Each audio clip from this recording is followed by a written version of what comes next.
Chers amis, nous vous saluons dans le nom de Jésus et nous vous présentons dans cette émission du Club 700 l'amour inconditionnel du Seigneur qui revient bientôt et nous voulons que vous soyez prêts. Merci. Tu es prêt, pasteur? Oui, et c'est tout à fait normal, Massi. Oui. C'est un privilège vraiment pour nous de servir le Seigneur et de partager cet évangile avec vous. Je suis le pasteur Raymond Kofi pour vous servir. Et voici la fidélité du Seigneur pour Vin et toute sa famille qui fuyait le communisme au Vietnam et qui est passé par ce qu'on appelle à l'ombre de la mort. Suivez un peu l'histoire. Nous sommes passés par le feu et par l'eau, mais tu nous en as tirés pour nous donner l'abondance. Psaume 66, 12. Avril 75. Les hélicoptères de l'armée américaine emportent le personnel de l'ambassade et l'évacuent de Saigon. Pour beaucoup, ceci est la dernière image de la guerre du Vietnam. Pour ceux qui restèrent, ce fut seulement le commencement.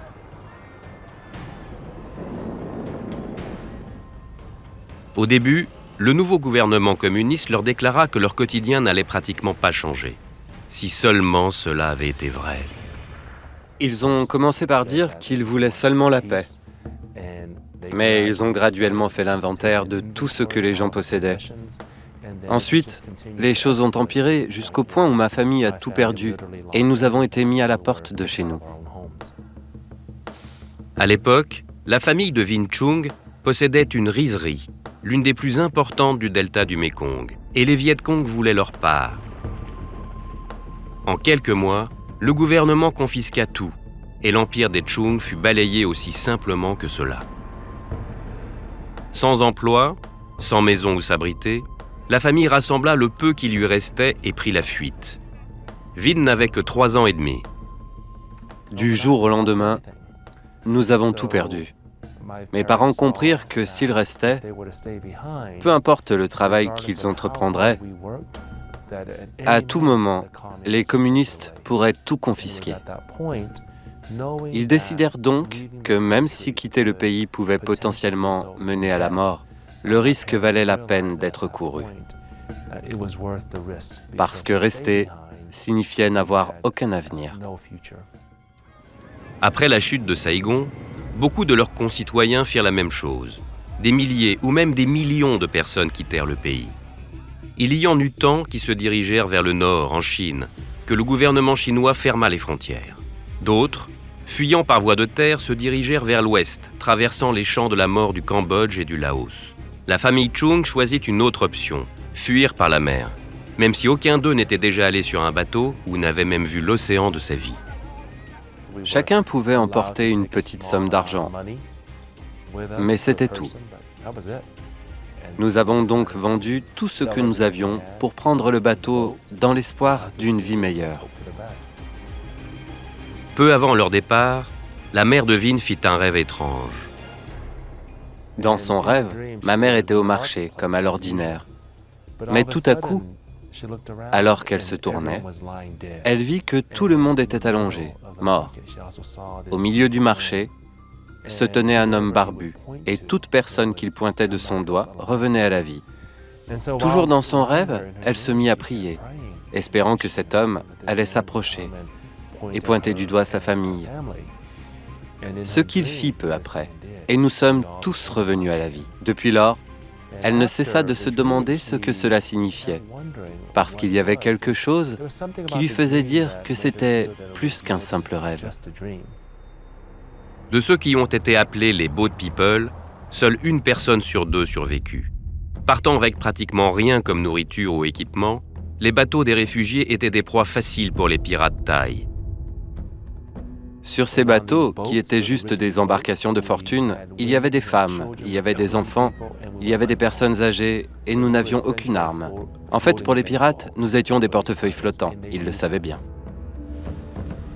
Le second jour en mer, un bateau menaçant apparut à l'horizon.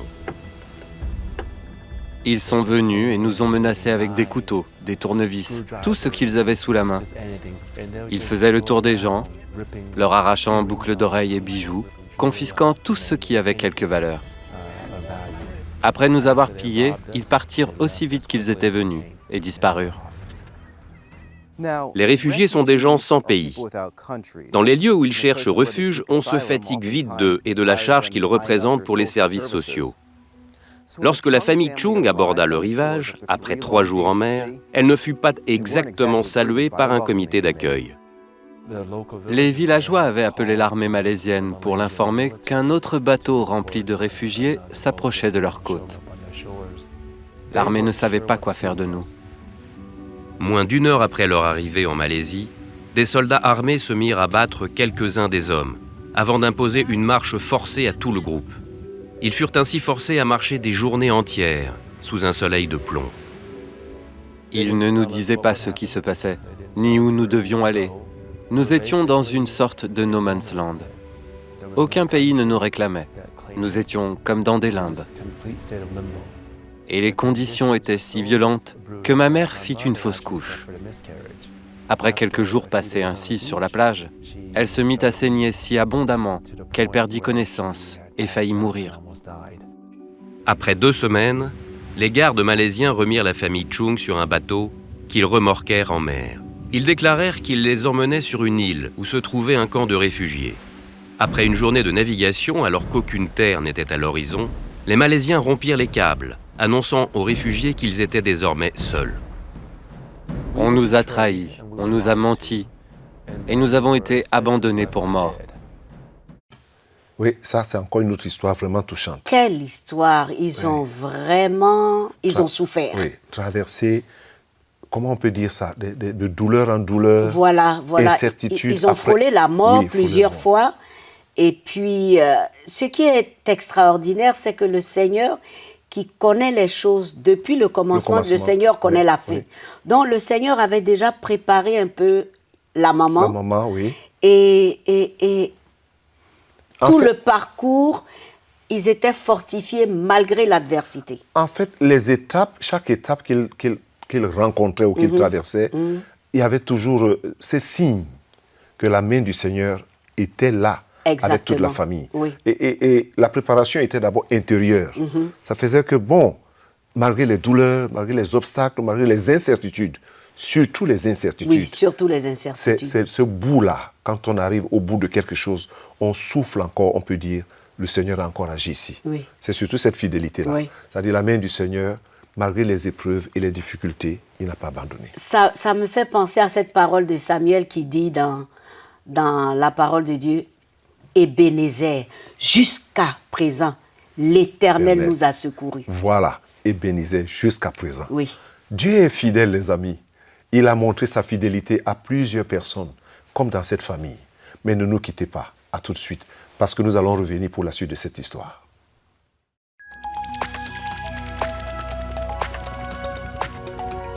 Si vous avez des questions spirituelles, des besoins de prière, ou même si vous avez besoin de conseils, n'hésitez pas à nous contacter aujourd'hui à cette adresse ou au numéro suivant.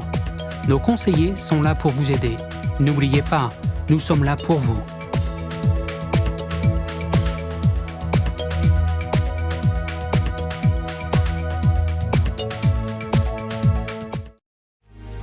Découvrez encore plus avec Chris, Joy et Gizmo. Superbook.tv est un nouveau site web fantastique qui vous invite à rencontrer de nouveaux amis, tout en vous amusant et en découvrant d'incroyables actes de foi. Et la meilleure nouvelle, c'est que c'est à 100% gratuit. Inventez des jeux de mots, créez des personnages, gagnez des super points. Rejoignez le club de Superbook et participez à l'aventure sur superbook.tv.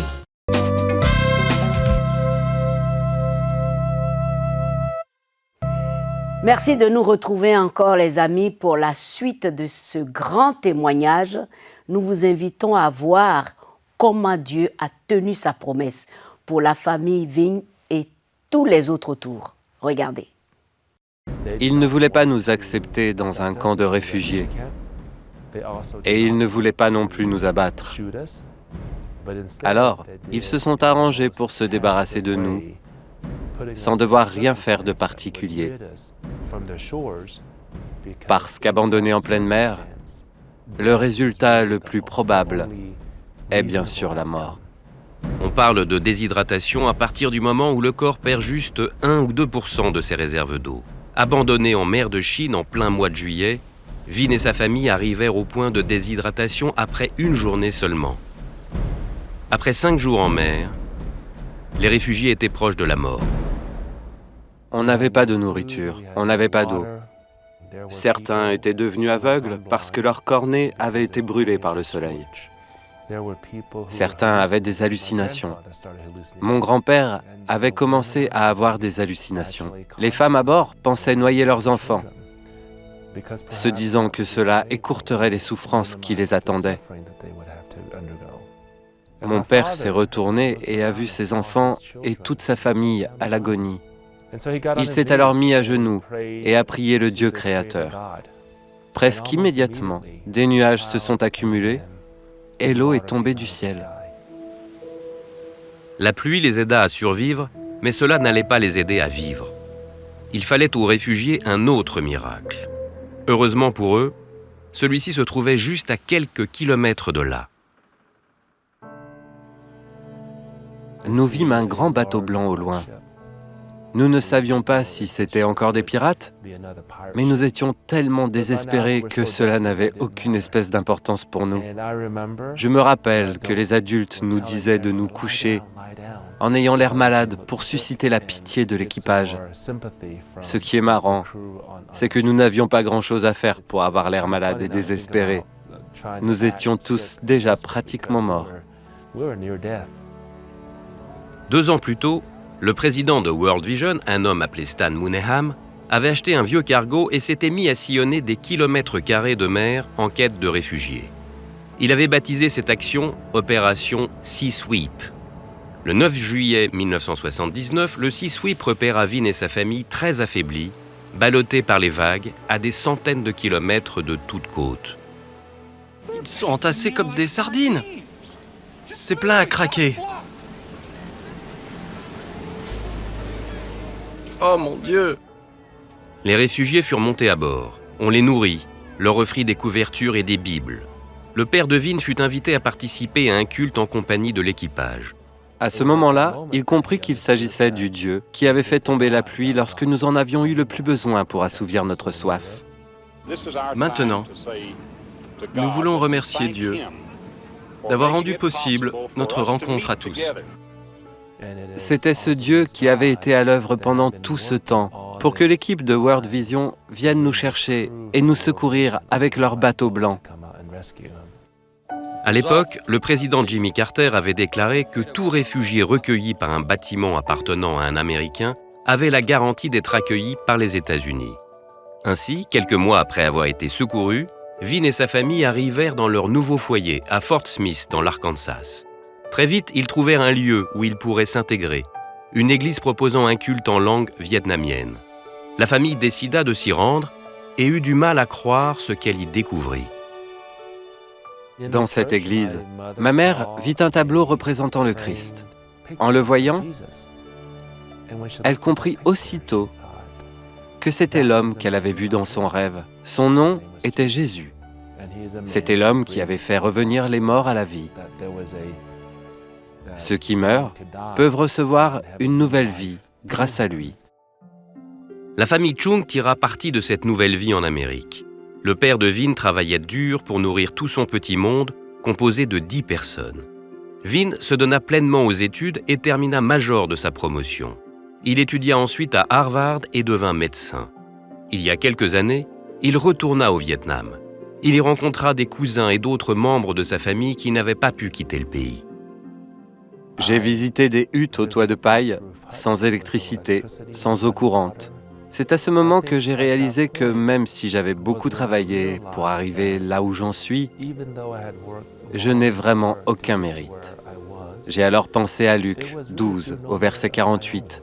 « À qui beaucoup est donné, beaucoup est demandé. » Je n'avais jusqu'alors jamais pensé que cela pouvait s'appliquer à moi. Je m'étais toujours dit que Jésus parlait des riches ou des gens puissants qui peuvent avoir une influence et avoir des choses à donner. Mais lorsque je suis retourné au Vietnam, j'en suis arrivé à la conclusion que nous devons être les gestionnaires de tout ce que nous avons, que nous ayons peu ou beaucoup. Nous sommes responsables de nos ressources de nos occasions, de l'influence potentielle que nous pouvons avoir pour le royaume de Dieu. Vin est entré aux États-Unis avec seulement les vêtements qu'il portait sur son dos. Il a beaucoup travaillé. Il veut maintenant donner un peu de ce qu'il a reçu. Quand je pense à tout ce que ma famille a traversé, depuis le Vietnam jusqu'ici, je ne doute pas un instant que c'est Dieu qui a envoyé le bateau. Et à présent que j'ai été secouru et que je suis en sécurité, mon obligation est de renvoyer le bateau vers ceux qui en ont besoin. Aujourd'hui, c'est bien ce que fait Vin Chung. Il vit à Colorado Springs avec son épouse et ses enfants. Il est propriétaire de son propre cabinet, dans lequel il exerce comme dermatologue, et fait également partie du conseil de World Vision, l'organisation qui a sauvé sa vie il y a plus de 30 ans. Et après un voyage qui lui a fait parcourir plus de 12 000 km sur 2 continents, Vin est finalement chez lui. Apprenons un peu quelque chose ici sur la dépression concernant les disciples lorsque Jésus est mort et qu'il est ressuscité. Il disait ceci: « Nous espérions bien que, mais maintenant tout est fini. Et voilà le 3e jour. » C'est dans l'évangile de Luc. Les disciples, sur le chemin d'Emmaüs, ne mettaient en avant que des faits exacts, mais les conséquences qu'ils en tiraient étaient erronées. Vous savez, dans le domaine spirituel, la dépression est toujours coupable. Quand je suis abattu, c'est moi qui suis en faute. Ce n'est pas Dieu, ni quelqu'un d'autre. La dépression a 2 sources possibles. Ou bien j'ai satisfait une convoitise, ou bien je n'ai pas pu le faire. Toute convoitise est une impatience. La convoitise spirituelle me pousse à exiger de Dieu une réponse au lieu de chercher Dieu lui-même. C'est ça la différence. Pour qu'il puisse le faire. S'il veut me donner la chose. La convoitise des disciples, c'est qu'ils avaient conçu le Christ à leur façon. Par exemple, j'ai compté que Dieu m'exaucerait de telle manière ou de telle autre. Voilà déjà le 3e jour. N'ai-je pas le droit d'être déprimé et de blâmer Dieu? Chaque fois que nous réclamons ainsi la réponse à notre prière, c'est que nous faisons fausse route. La prière, c'est quoi? C'est d'abord l'union avec Dieu et non pas la mainmise sur l'objet de notre désir. La dépression physique est un symptôme de maladie. Il en est de même du point de vue spirituel. Nous voulons des manifestations éclatantes de la puissance de Dieu. Nous ne soupçonnons pas que Dieu est là autour de nous, dans notre vie de tous les jours. Et il est là maintenant pour toi qui m'écoutes. Dans les détails de ta vie, Jésus est là et il veut t'apparaître. Est-ce que tu veux prier avec moi? Peut-être que tu déprimes, peut-être que tu ne déprimes pas. Elle est souvent silencieuse. Mais je veux t'aider à prier. Prie avec moi maintenant. Dis tout simplement: Seigneur Dieu, en suivant ces témoignages, je comprends mon besoin. Et je viens à toi maintenant, Seigneur. Reconnaître mon besoin de toi. Et confesser mes péchés, Seigneur. Confesser mes convoitises. Pardonne-moi, Seigneur. Et purifie-moi de ce péché. Je te demande pardon. Et maintenant même, Seigneur Jésus, je te reçois dans mon cœur comme mon sauveur d'abord et comme mon Seigneur personnel. Oui, sois mon Seigneur et dirige ma vie. Amen et Amen. Je voudrais t'encourager à faire une deuxième chose. C'est de savoir et de dire au Seigneur: Seigneur, chaque fois que je vais prier, je vais savoir attendre. Parce que c'est notre grand problème. Savoir attendre devant le Seigneur. Mais lui, il est fidèle. Et il est vraiment fidèle. Que Dieu te bénisse et qu'il te fortifie dans cette nouvelle voie avec Jésus. Sois béni. Et merci. Amen, Amen à cette parole de Dieu. Cher ami, le pasteur a parlé de la part de Dieu. Et si tu as été touché par cette parole, si tu as accepté Jésus-Christ, fais-nous signe, nous allons célébrer. Et pour tous les autres qui ont vraiment besoin d'une touche, de la prière, de l'aide, contactez nos bureaux régionaux. Le Seigneur est fidèle.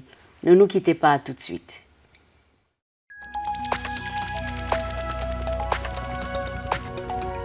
Si vous avez des questions spirituelles, des besoins de prière ou même si vous avez besoin de conseils, n'hésitez pas à nous contacter aujourd'hui à cette adresse ou au numéro suivant. Nos conseillers sont là pour vous aider. N'oubliez pas, nous sommes là pour vous.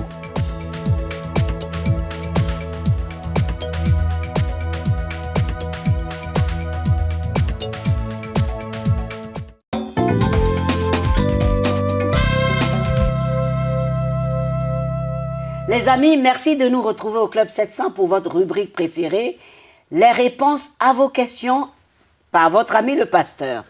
Prêt? Ah oui. Alors, pasteur, comment on prie? Comment on prie? La prière, c'est une expression de cœur, premièrement. La prière commence dans le cœur. Comme le pasteur Kofi prie au Club 700 avec Massi, parler à Dieu, mais croire que Dieu écoute et qu'il est là. Ça, c'est important. Oui, il faut croire, parce que c'est ce que les Écritures nous disent, que celui qui a foi croit que Dieu est là. Il faut croire qu'il est là.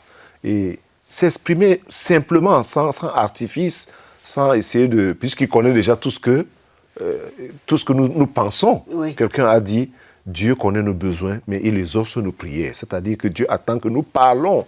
Parle toi-même. Les disciples ont posé cette question au Seigneur. Aussi, enseigne-nous comment prier. Qu'est-ce qu'il a dit? Notre Père qui est aux cieux. Ouais. La première parole qui sort de la bouche du Seigneur Jésus, c'est notre Père. C'est-à-dire un état de confiance. C'est mon Père qui est aux cieux. Oui. Que ton nom soit sanctifié, que ton règne vienne, que ta volonté soit faite sur la... Si on s'arrête seulement à ce niveau, on comprend sur quoi la prière est placée. Elle est placée sur la foi en ce Dieu d'amour qui nous aime, qui nous écoute et qui ne nous rejette pas. C'est très important. Très bien. Pasteur, je suis repoussée par toutes les femmes que je rencontre. Cela dure depuis un moment et mes activités ne marchent pas. Priez pour moi. Ah, merci. Je pense à ce que j'ai dit tout à l'heure, que la convoitise est une impatience. Et ce n'est pas pour la personne seulement. Lorsqu'on a un problème avec toutes les femmes, dit que toutes les femmes, je suis repoussé par toutes les femmes, la personne doit se poser la question, quel est mon problème? Très bien. Je dois avoir un problème quelque part. Est-ce que je vais vers les femmes par convoitise ou alors parce que je veux vraiment me marier? C'est très important. Et ensuite, qui est à côté de moi pour me donner des conseils? Quand on se sent repoussé par toutes les femmes, il faut se poser la question, qu'est-ce qui est en moi? Et se mirer dans la parole de Oui, Dieu. dans la parole de Dieu. Est-ce que ce n'est pas convoitise? Et comme je l'ai dit, la convoitise, c'est une impatience. Donc, il y a un problème d'abord en la personne. Ce n'est pas en ces femmes-là. C'est la personne qui a un problème. Et c'est très important pour que la personne cherche la face du Seigneur dans la parole et cherche de l'aide auprès d'un pasteur pour l'aider. Vraiment, je pense. Très bien. Pasteur, comment faut-il faire pour faire partie de votre ministère? Ah, mais Massi, tu connais la réponse là. Comment faire On a pour faire posé la partie... question au pasteur. Oui, comment faire partie de notre ministère? C'est la question qu'on entend tout le temps. Hein? Oui. Elle est posée de plusieurs manières. Comment on fait pour faire partie du Club 700? En fait, ce ministère, c'est un ministère qui est ouvert à tout le monde. Ça, c'est la première chose.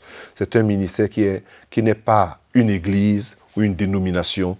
C'est toutes les personnes de bonne volonté d'abord, qui ont une relation avec le Seigneur Jésus, qui veulent d'abord avoir cette relation avec le Seigneur Jésus et qui veulent comprendre l'amour de Dieu pour d'autres personnes, pour participer. Il ne faut pas que les gens confondent les deux choses. C'est-à-dire, ce n'est pas un ministère où les gens viennent pour, comme une association de quoi que ce soit, non. La question, c'est qu'est-ce que je peux faire pour aider les autres? Le ministère que nous faisons, c'est pour apporter l'évangile à d'autres personnes et aussi faire connaître Jésus à plusieurs et apporter de l'aide. Oui. C'est important. Ça, c'est très important. Très important. Merci, pasteur, les amis. Merci pour vos questions. Nous allons maintenant retrouver Erkin, qui avait beaucoup de mal avec son salaire de berger à s'occuper de sa famille et 6 enfants. Regardez. Les montagnes couvrent plus des 3/4 du sol du Kyrgyzstan. C'est dans ces montagnes qu'Erkin passait ses journées de berger. Erkin vivait bien en dessous du seuil de pauvreté, avec un salaire équivalent à $80 par mois. J'étais très triste de gagner si peu. J'étais incapable de subvenir aux besoins de ma famille. Notre père travaillait beaucoup, mais ne gagnait pas beaucoup. C'est pour cela que nous n'avions pas assez pour la nourriture. Nous ne mangions souvent que des nouilles ou du pain. Nurzada, la femme d'Erkin, faisait de son mieux pour s'occuper de son mari et de leurs 6 enfants. Ça me faisait mal de voir les autres se moquer de mes enfants parce qu'ils avaient de vieux vêtements. Mais ce n'était pas de leur faute. Nurzada et Erkin avaient un rêve, offrir une meilleure vie à leurs enfants. Je voulais faire un élevage de poules pour vendre des œufs et élever des poussins. Quand Orphans Promise de Sibienne apprit la situation d'Erkin et de sa famille, une aide fut rapidement envoyée. Nous leur avons donné 3 chèvres laitières et 30 poules pondeuses. Aujourd'hui est un jour merveilleux. Vous nous avez apporté des chèvres et des poules. Et les enfants ont tout de suite décidé qui allait s'occuper des chèvres et qui allait s'occuper des poules. Tout le monde est heureux. Vous ne pouvez pas imaginer le bonheur et la joie que c'est pour nous. À présent, Erkin peut pourvoir convenablement aux besoins de sa famille. Et Nurzada peut vendre du lait et des œufs à ses voisins. Mes parents vont pouvoir m'acheter de bons vêtements maintenant. Et plus personne ne se moquera de moi. Merci pour tout ce que vous avez fait pour notre famille. Je souhaite le meilleur dans votre vie. Je suis tellement content que je ne sais pas quoi dire. Mais mon cœur est rempli de gratitude à votre égard. Merci. Intéressant. Dieu soit loué. J'aime bien ce programme de Obi parce que c'est pour préserver la cellule familiale. Oui, garder et préserver la cellule familiale. Oui, oui. C'est très cher pour eux. Oui, parce que ce qui est arrivé à Erkin, ça arrive à tout le monde. Beaucoup d'enfants, et les enfants avaient honte d'aller à l'école, dans les habits insultés, déchirés. rejetés, Les enfants sont féroces. Oui, la moquerie de la part des autres enfants, oui. des regards quand même, voilà, un sentiment de rejet. Et c'est la faute à personne. À personne, bon, heureusement. Mais Dieu est venu au secours à travers Opération Bénédiction et surtout nos partenaires, nos amis. Je pense que lorsqu'ils regardent ce programme, ils sont très contents de savoir qu'ils ont participé à préserver une cellule familiale comme celle-ci. Et à faire du bien à tous. Voilà. Les amis, merci d'être restés en notre compagnie. Cette émission se termine, mais nous gardons le contact à cause de la technologie. Facebook, le Club 700.tv, nos bureaux régionaux, les numéros de téléphone et surtout, inscrivez-vous pour être ami du Club 700. Et n'oubliez pas, Jésus vous aime et il revient bientôt. À très très bientôt de notre part. Au revoir, pasteur. Tout à fait, merci, avec tout le plaisir. Oui.